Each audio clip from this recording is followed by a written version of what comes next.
제가 어제 불교 관련된 서적을 몇 권을 읽었습니다.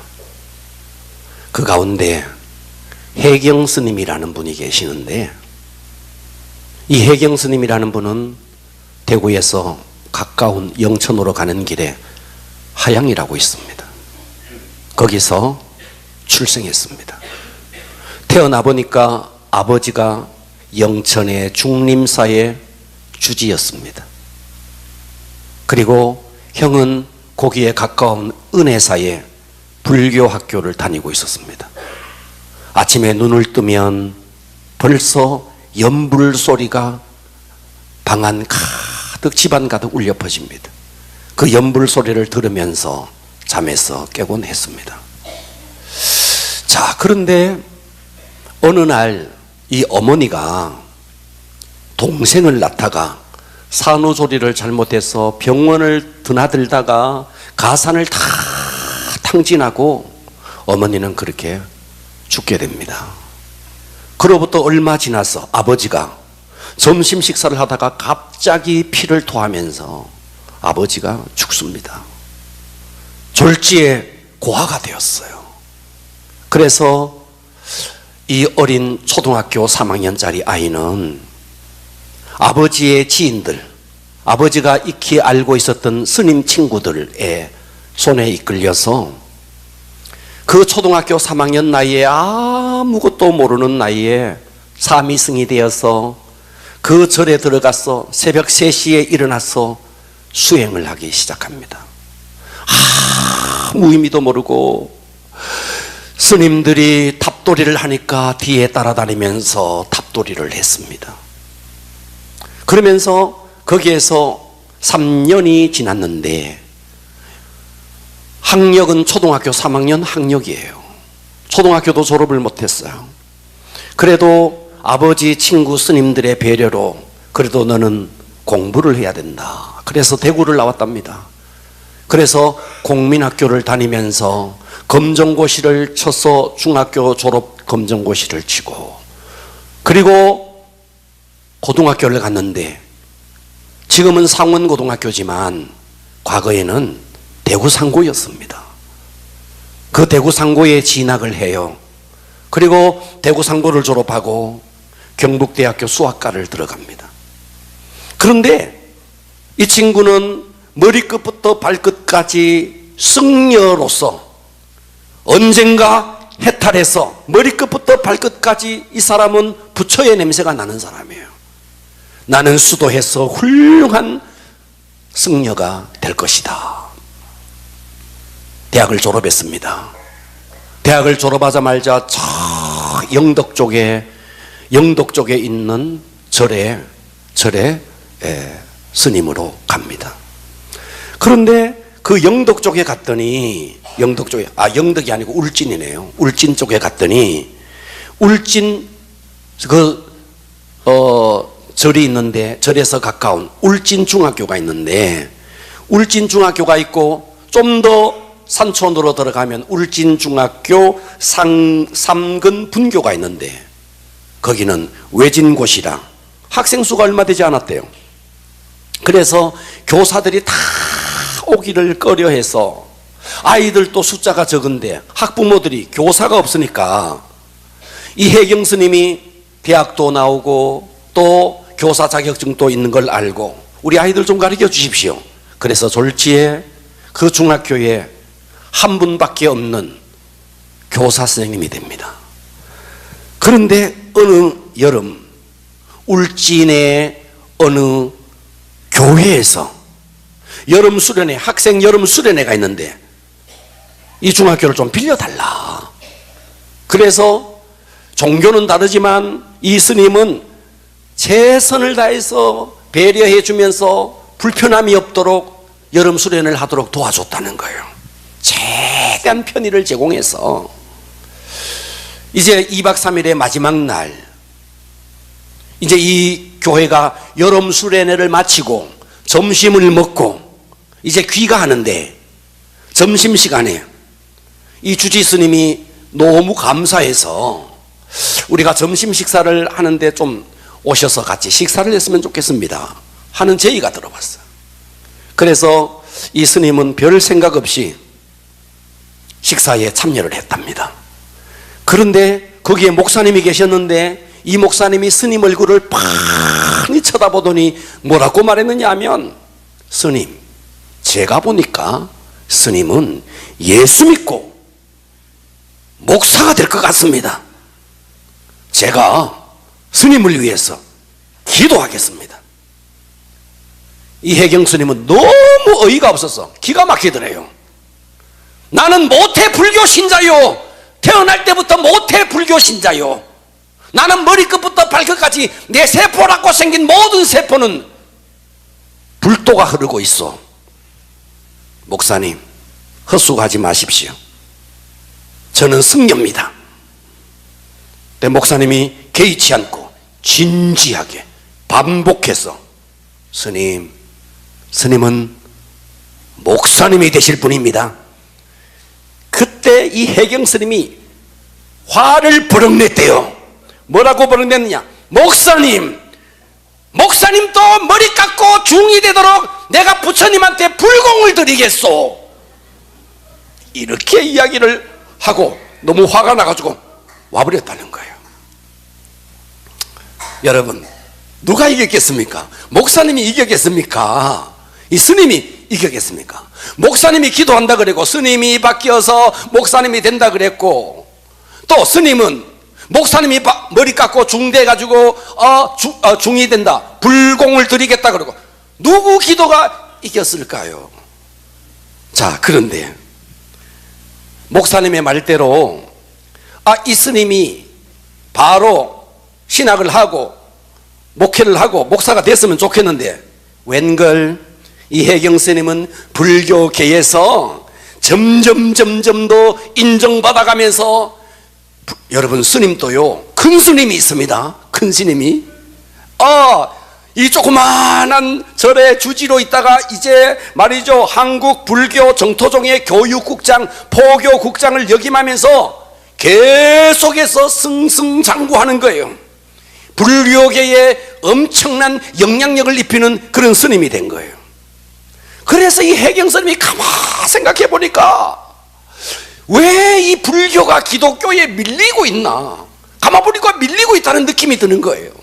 그래서 불교의 발전을 위해서 가만히 자기가 생각해 보니까 승려들의 지식이 부족하다, 교육이 부족하다, 불교 대학을 세워야 되겠다.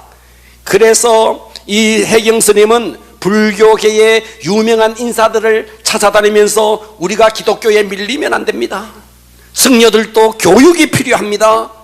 그래서 많은 지인들을, 많은 사람들을 만나러 갔는데, 어떤 사람이 그 좋은 생각이요, 내가 땅을 기증하겠소. 10억도 넘는 땅을 기증받고, 그리고 일본 정토종에서 10억을 기부하겠다는 사람 그렇게 나타났고, 한국의 어느 큰 기업의 회장이 나머지 돈은 우리가 다 감당하겠습니다.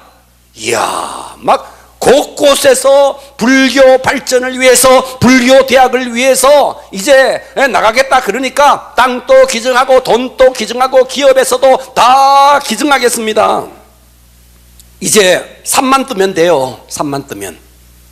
그런데 웬걸, 불교 대학을 설립하려고 하는 그 순간에 불교계 안에 내분이 일어났어. 정치적 소용돌이에 휘말리면서 이 해경 스님은 그날로 쇠고랑을 찹니다. 그리고 깜빵에 가요. 그래도 이 스님은 굴하지 않고, 나는 불교의 발전을 반드시 이루고 말 것이다. 그래서 그 감옥에 있으면서도 화엄경, 법화경, 성엄경, 불경을 다 빌려다가 연구하고 공부했어요. 더 이상 읽을 책이 없을 만큼. 그래서 그 교도관에게 불경의 이름을 적어주면서 이 불경을 좀 구해다가 주시오. 그랬더니 어느 날 이 교도관이 왔는데 신청한 불경은 안 갖다 주고 국제기도원협회에서 나온 새파랗게 생긴 조그마한 신약 성경을 주더라는 거예요. 그래서 또 열을 받아서 중이 또 열받았어. 그래서 이렇게 말했대. 스님, 아니 교도관님, 저 중인 거 모릅니까? 제가 불경을 구했지 어떻게 성경을 구했습니까? 그랬더니 그 교도관이 이렇게 말했다는 거예요.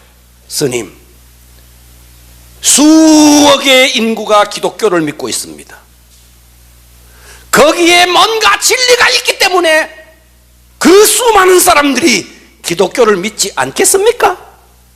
스님, 저 스님 위해서 기도하겠습니다. 또 열받은 거예요. 와, 전에도 어느 수련회 목사가 오더니 한 말이지, 자기가 목사 될 거라고 그러면서 기도하겠다 그러더니 또 이 양반이 신약 성경을 던져주더니 또 다시 기도하겠다 그러고 확 가버리는 거예요. 괘씸하기도 하고 기독교인들 저거 지독하다 싶기도 하고, 아니 이렇게 불교 골수분자 중중의 중인 나를 전도한다고? 그런데 한편으로 부럽기도 하더래요. 스님들은 예수 믿습니다 하면 절대로 전도 안 하는데 머리 깎고 중이 된 그 사람에게도 막 전도하려고 하니까 부럽더라는 거예요. 좋다, 지피지기면 백전백승이다. 나도 그러면 성경을 한번 읽어봐야 되겠다. 그때부터 감옥에 앉아서 성경을 읽기 시작하는 거예요. 성경을 읽다가 이 해경 스님이 고압선 전류에 완전히 감전되는 것처럼 완전히 감전돼 버린 거예요. 아니, 이 성경이 뭐길래 그동안 내가 수없이 번뇌하고 갈구했던 인생의 모든 문제의 해답이 여기에 있단 말인가? 아니, 그 중에서 인생의 죽음의 문제에 대해서, 우리 인생의 최고의 문제가 죽음의 문제인데 어쩌면 이 성경은 이 죽음의 문제를 너무나 명쾌하게, 너무나 선명하게 이것을 답한단 말인가? 자기가 그동안 죽음에 대해서 석가모니가 자기에게 가르쳐준 죽음에 대한 교훈은 이거였대요. 옛날 인도 구시라라는 성에 한 젊은 과부가 있었답니다. 이 젊은 과부가 외동아들이 있었는데 이 외동아들이 어느 날 죽어버린 거예요. 그래서 그 젊은 과부가 석가모니를 찾아갑니다. 그래서 석가모니를 찾아가서 우리 아들이 죽었습니다. 우리 아들 좀 살려주십시오. 이 기가 막힌 현실에 남편도 죽고 이제 아들 딸랑 하나인데 그 아들이 죽어버렸으니까 이 여인의 마음이 얼마나 아팠겠습니까? 부처님이, 그 석가모니가 이렇게 처방을 해줍니다. 여인이요, 저 아래 동네로 내려가면 마을이 있을 것이요, 그 마을에 가서 지금까지 단 한 번도 죽음을 경험하지 아니한, 죽음을 맛보지 아니하는 집에 가서 쌀을 구해서 그 쌀을 갈아서 죽을 만들어서 죽은 아이의 입에 먹이면 아들이 살아날 것이요. 이 여인은 기뻤습니다. 그래서 기뻐서 아랫마을로 내려갔습니다.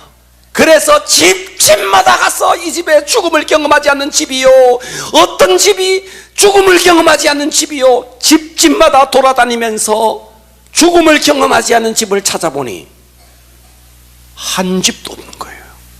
할아버지가 돌아가셨고 증조할아버지가 돌아가셨고 고조할아버지가, 죽음을 경험하지 않는 집이 한 집도 없는 거예요. 그래서 이 여인이 힘이 빠져서 터벅터벅 다시 이 석가모니 앞으로 옵니다. 그래서 석가모니 앞에 와서 이렇게 말하죠. 스님, 제가 온종일 죽음이 없는 집을 찾아보았더니 한 집도 없었습니다. 그때 석가모니는 이렇게 말합니다. 생자 필멸이요, 태어난 자는 반드시 죽는 법이요, 너무 슬퍼하지 마시오. 지금까지 이 해경 스님은 불교에서는 죽음의 문제를 어떻게 해결하느냐, 그 죽음은 인생의 숙명이다, 그 죽음은 인생의 운명이다, 그러니까 그 죽음을 받아들여라, 그 죽음을 극복하는 것이 아니라 죽음을 받아들여라, 이렇게 가르쳤는데, 아니 감옥에서 성경을 들여다보니까 성경에 똑같은 사건이 나오는 거예요.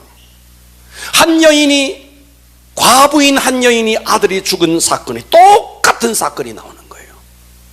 그 아들이 죽은 상녀의 행렬이 마을 앞을 지나가면서 그 여인이 울면서 상녀 뒤를 따라갑니다. 그때 예수님이 나타났어요. 예수님이 나타나서 그 여인을 불쌍히 여겼어요.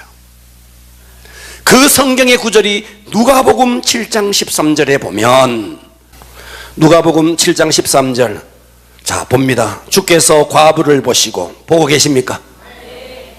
불쌍히 여기사 울지 말라 하시고 가까이 가서 그 관에 손을 대시니 맨자들이 서는지라. 예수께서 이르시되 청년아 내가 내게 말하노니 일어나라 하심에, 따라서 합니다. 죽은 자가 일어나 앉고 말도하거늘 보세요. 자, 이 해경 스님이 이 성경 구절을 딱 보는데 고압선에 완전히 감전된 것 같은 느낌이 오더라는 거예요.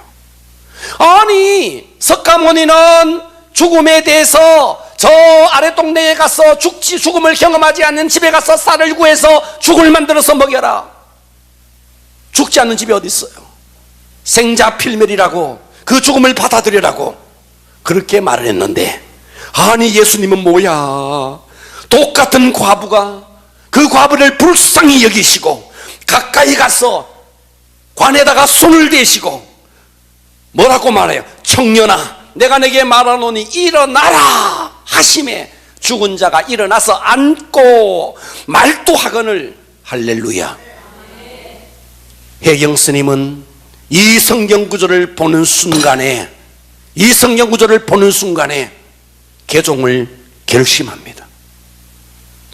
지금까지 내가 헛되이, 아니 모태 불교 신자인데 3000배를 하고 새벽 3시에 일어나서 그렇게 수행을 하는데 너무나 인생이 허무한 거예요. 잡히지가 않는 거예요. 결국 이 해경 스님은 1984년 8월 29일 처음으로 누가 이끌지도 않는데 자기 스스로 어느 교회를 찾아갑니다. 그날은 수요일이었습니다. 수요 예배를 드리면서 앞에서 찬양을 하는데 하염없이 눈물을 흘리면서 예배를 드립니다.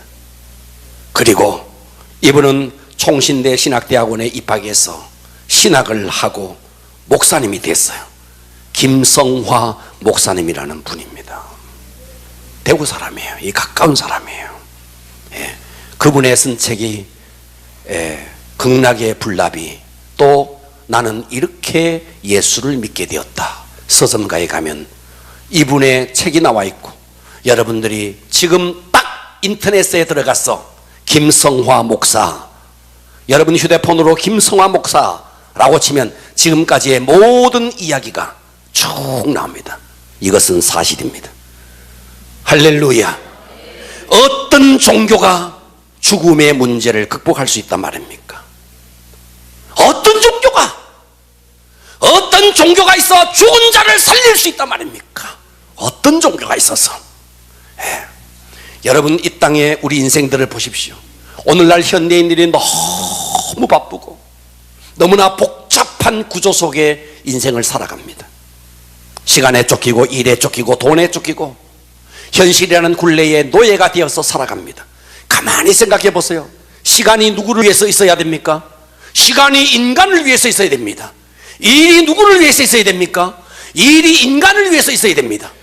그렇지 않습니까? 돈이 누구를 위해서 있어야 됩니까? 돈이 사람을 위해서 있어야 됩니다.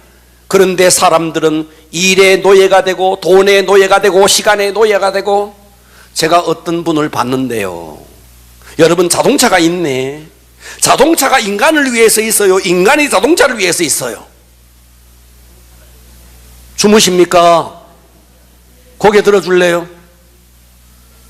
자동차가 인간을 위해서 있어요? 인간이 자동차를 위해서 있어요? 나는 그런데 어떤 사람 봤어요. 이 사람은 꼭 자동차를 위해서 있는 사람 같더라고요. 아침에 일어나면 닦고, 점심때 나가서 또 닦고, 저녁때 나가서 또 닦고, 우와, 그리고 타지도 안 하고 탈 일도 없으니까 닦고 완전히 자동차를 위해서 존재하는 사람처럼 보이더라고요. 마치 우리가 그래요. 우리가 일이 우리를 위해서 있고, 시간이 우리를 위해서 있고, 돈이 우리를 위해서 있는데, 현대인들 보세요. 돈의 노예가 되고, 시간의 노예가 되고, 일의 노예가 되고, 일 중독이 되어서 살아가는 현대인들 보십시오. 네, 나는 지금까지 돈이 남아도 오니까 돈 좀 가져가시오, 이런 사람을 단 한 번도 못 봤어요.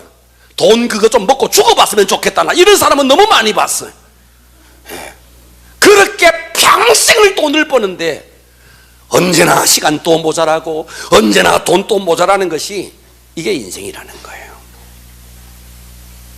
그렇게 인생을 사는데 문제는 인생의 끝이 있다는 거예요. 자, 이것이 심각한 문제예요. 여러분, 봄이 왔잖아요. 벚꽃이 확 피더니 올해는 어떻게 벚꽃 구경 한번 못하고 벚꽃이 어느 날 다 가버렸더라고요. 지금 여러분 이렇게 벚꽃이 피어있듯이 울긋불긋 피어있죠? 어느 날 벚꽃이 쓰러지듯이 우리 모두가 가는 것이거늘. 할렐루야. 한진그룹의 조양호 회장이 세상을 떠나서 며칠 전에 연결식을 하는 것을 봤습니다. 태극마크단 비행기가 전 세계 곳곳에 띄우기까지 그의 수고와 그의 노고가 또 얼마나 컸겠어요. 그런데 그도 가더라고요. 자, 이 땅에 죽음을 이길 자가 누가 있습니까? 오늘 여러분 은혜가 되어지기를 축복합니다. 지난주에는 고난주일이 있어요. 고난주일. 그리고 우리 지난 한 주간은 고난주간으로 보냈습니다. 그리고 드디어 오늘 부활절입니다. 저는 오늘 이 부활절을 맞이해서 한번 따라서 합니다. 3일 이야기. 뭔 이야기일까? 이 3일 이야기는 금요일 날 예수님이 십자가에 죽으시고, 첫째 날 금요일, 어제 그제죠. 금요일 주님이 죽으시고, 그리고 둘째 날 주님이 무덤 속에 들어가서 무덤에 침묵만이 있던 날이고, 그리고 드디어 3일째 오늘 주님이 부활한 날입니다. 이 3일의 이야기를 여러분과 함께 은혜 받기를 축복합니다. 자, 첫 번째 날은 금요일입니다. 고린도전서 15장 3절을 보겠습니다. 합독합니다. 시작. 내가 받은 것을 먼저 너에게 전하였노니 이는 성경대로 그리스도께서 우리 죄를 위하여 따라서 합니다. 죽으시고, 그리스도께서 우리를 위해서 죽었대요. 여기서 알 수 있는 것은 기독교 안에도 죽음이 있다는 거예요. 예수님도 죽었다는 거예요. 그러니까 금요일 날 예수님이 십자가에 못 박혀서 죽었어요. 이날은 고통의 날이고 이날은 실망의 날이었습니다. 자, 예수님이 이 땅에 33년 6개월 사시면서 마지막 3년 6개월 동안을 공생애라 그럽니다. 이 공생의 기간 동안에 예수님은 놀라운 기적을 펼치셨습니다. 수많은 병자들을 고쳐주고, 죽은 자를 살리고, 안전뱅이를 일으키고, 오병이어의 기적을 일으키고, 바다 위를 걷고, 풍랑이 이는 바다를, 파도야 잠잠하라, 그냥 풍랑이 이는 바다를 한순간에 잠잠하기도 했어요. 놀라운 기적을 일으켰습니다. 그랬던 그 주님이 단 한 번도 기적을 일으키지 않는 날이 있습니다. 그날이 공생의 기간에 바로 금요일이었습니다. 마지막 죽는 그날은 주님은 아무런 기적도 일으키지 않았습니다. 3년 6개월 동안 예수님을 쫓아다녔던 사람들은 예수님에게 희망을 걸었어요. 그런데 예수님이 맥없이 죽어버리니까 그들의 희망도 완전히 동강났습니다. 자, 당시에 예수님 당시에도요, 요즘 또 우리나라에 뭐 신천지가 나와가지고 어떻다, 하나님의 교회가 나와가지고 어떻다 이러는데, 예수님 당시에도요 이런 이단 저런 이단들이 많았어요. 자, 사도행전 5장 36절에 보면 이전에 드다라는 사람이 있었어요. 드다가 일어나 스스로를 선전하면서 내가 메시아다 선전하니까, 그때 그때 사람이 약 400명이 이 드다를 따라다닌 거예요. 그런데 유대 역사를 보면 이 드다가 가짜 메시아로 등장해서 400명이 따랐는데 어느 날 이 드다가 십자가에 못 박혀서 드다가 죽어요. 그래서 이 400명들이, 드다를 쫓던 이 400명들이 다 흩어진 한 사건이 있었습니다. 자, 5장 37절을 볼까요? 그 후에 예수님이 이 땅에 탄생할 때 호적할 때가 있었습니다. 그때 갈릴리에 또 유다라는 사람이 일어나서 백성을 꾀었습니다. 내가 메시아다, 내가 메시아다 꾀어 따르게 하다가 그도 십자가에 못 박혀 죽었어요. 그도 망했어요. 그래서 따르는 사람들이 다 흩어졌어요. 그러니까 과거 역사 속에 메시아라고 나왔던 사람들이 몇이나 있었던 거예요. 예수님 당시에만 하더라도 내가 메시아다, 내가 메시아다 한 사람이 18명이나 됐어요. 그러니 베드로, 야고보, 요한, 이 사람들이 지금까지 저분이 메시아인 줄 알고 따라다녔는데 저분 또 십자가에 못 박히니까 우리가 지금 허망된 꿈을 꾸었구나, 헛된 희망을 가졌구나, 저분이 진짜 메시아인 줄 알았는데 우리가 헛된 꿈을 가졌구나. 그래서 예수님은 십자가에 못 박히고 제자들은 다 도망을 갔던 겁니다. 듣고 계시죠?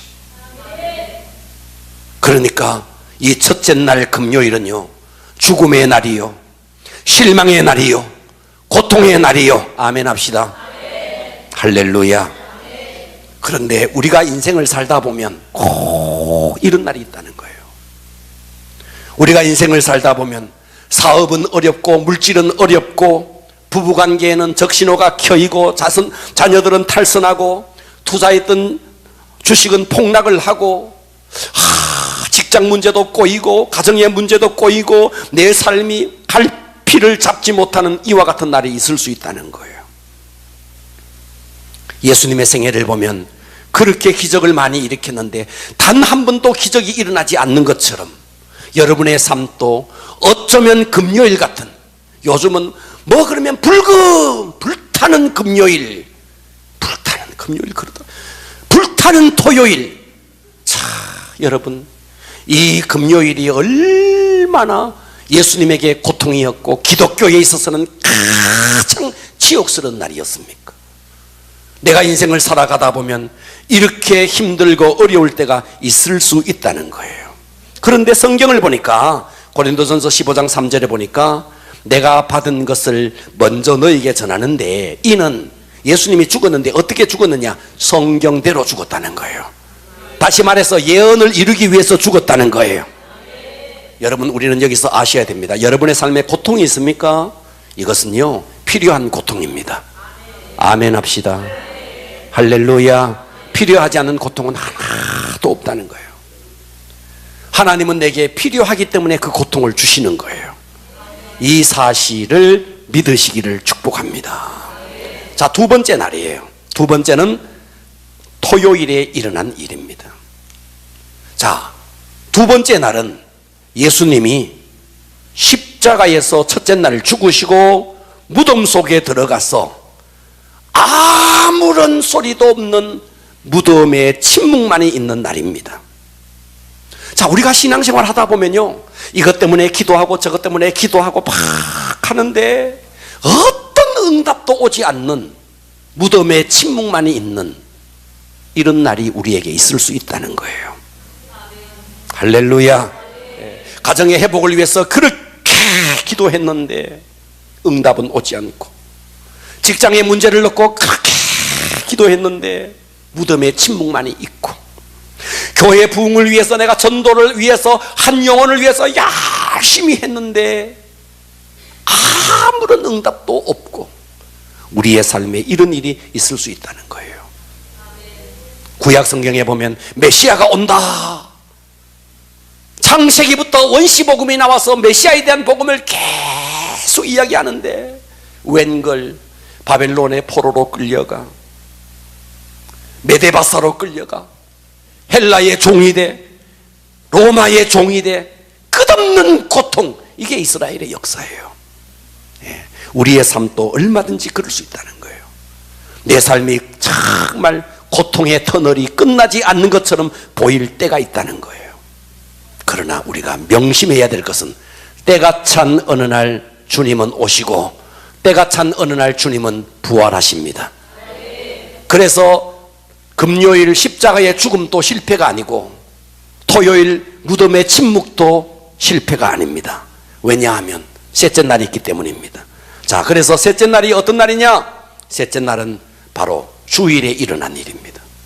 자, 오늘 본문 고린도전서 15장 4절 합독합니다. 장사 지낸 바 되셨다가 시작.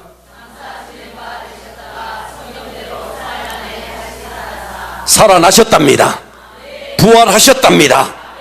할렐루야. 그러면서 5절 한번 보세요. 게바, 베드로를 말하죠. 게바에게 보이시고 후에 누구에게 보였느냐? 12 제자에게도 예수님의 부활을 보여줬다는 거예요. 그 후에 500여 형제에게 일시에 예수님의 부활을 보여줬다는 거예요. 이 고린도전서가 쓰여지던 그 시점에 그 중에 지금까지 대다수가 살아있고 어떤 사람은 잠들었고 어떤 사람은 죽었고. 7절 보십시오. 그 후에 야고보에게 보이셨고 그 후에 모든 사도에게와. 자, 8절 맨 나중에 만삭되지 못하여 난자 같은 바울 내게도 예수님의 부활을 보이셨다는 거예요. 할렐루야. 자, 주님이 부활했다는 것은 저 갈릴리 나사렛의 목수 정도가 아니라 부활했다는 것은, 죽음을 이기고 부활했다는 것은 천상천하에 아무도 없습니다. 그래서 예수님의 부활은 하나님의 아들이라는 것이 증명되는 날이에요. 자, 잘 들으십시오. 이 이야기만 하고 마칠 겁니다. 복음이, 잘 들어주십시오. 복음이 처음에는 예루살렘에 떨어졌죠. 그래서 이 복음이 사마리아로 가죠. 이 복음이 소아시아로 가죠. 소아시아에 갔던 이 복음이 어디로 가느냐? 바울에 의해서 로마로 갑니다. 할렐루야. 그래서 로마가 어떻게 되는가? 로마가 완전히 기독교 국가가 됩니다. 로마는 국교를 기독교로 공인을 합니다. 그러면서 황제도 믿고 노예도 믿고 로마의 전 백성들이 다 예수를 믿어요.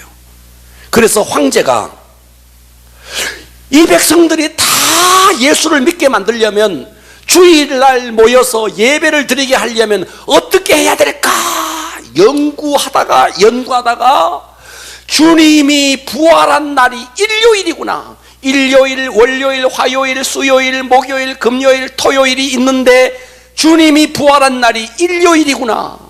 그래서 일요일만큼은 모든 하던 일을 멈추고 주 예수 그리스도를 예배하라 라고 명을 내리게 됩니다.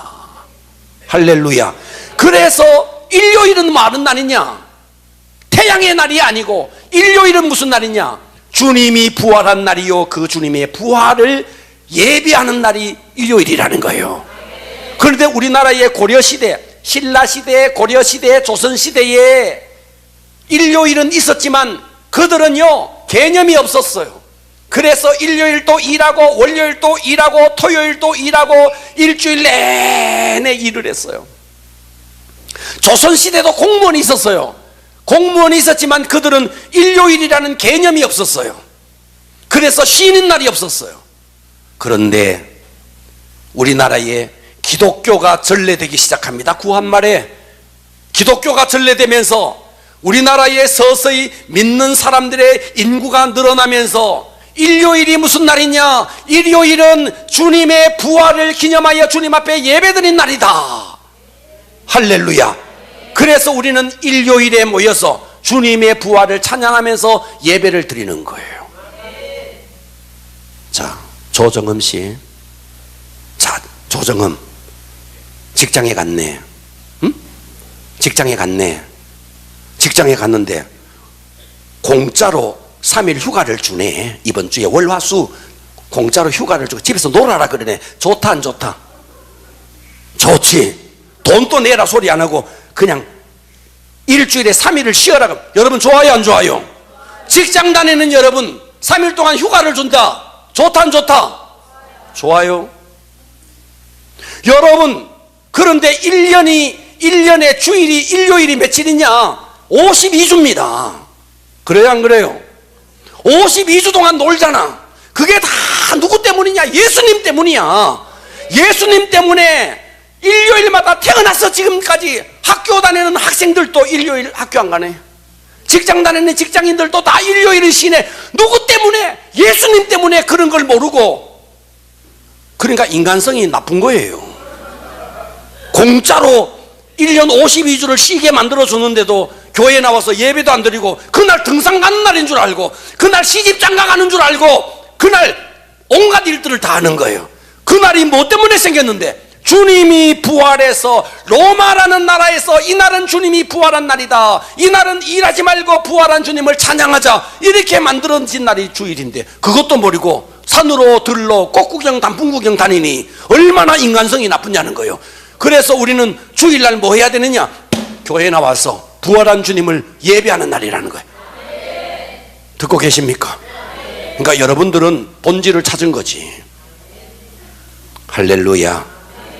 이 3일째 주님은 부활하셨습니다.